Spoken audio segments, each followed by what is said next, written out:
सब बात यह है कि जुल्फ़िकार अली भुट्टो शहीद की इतनी बड़ी कुर्बानी के बाद आज तो मुल्क में जमहूरियत होनी चाहिए थी, मगर आज भी आप समेत तमाम सियासतदान उसी इस्टेब्लिशमेंट के साथ समझौते करते हैं हुकूमत में आने के लिए।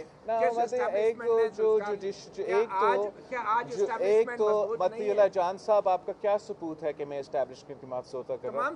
नहीं, तमाम कना के आपने तमाम में मुझे शामिल किया है। आपने इंटरनेशनल मीडिया पे और national media, excuse me, let me make my point, आपने नेशनल मीडिया पे और इंटरनेशनल मीडिया पे एक सबूत दिए बगैर ये इल्जाम मुझ पे लगाया कि मैं सौदा कर रहा हूं। तो अब अदालत में हम खड़े हैं, आप अगर आपके पास सबूत नहीं है तो वो बताएं, अगर सबूत है तो मुझे बताएं कि कौन सा सबूत है कि मैं सौदा कर रहा हूं।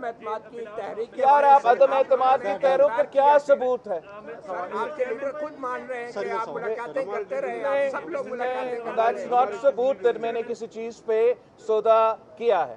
I am sorry. नहीं, आपने मुझे मेरे नहीं मती, ऐसे ही नहीं चलता, ऐसे ही नहीं चलते।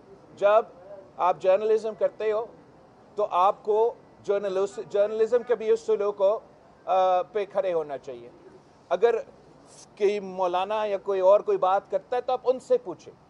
मेरे ऊपर इल्ज़ाम लगाने से पहले आप वो सबूत पेश करें कि अगर मेरा मुलाकात हुआ भी सही तो क्या उस मुलाकात में मैं जमहूरियत और आइन का बात कर रहा था या मैं अपने आप का बात कर रहा था? जब सर वो आपके ऊपर है या मेरे ऊपर है, वो दूसरा सवाल है ना, बस सौदा उसका नहीं बनता है।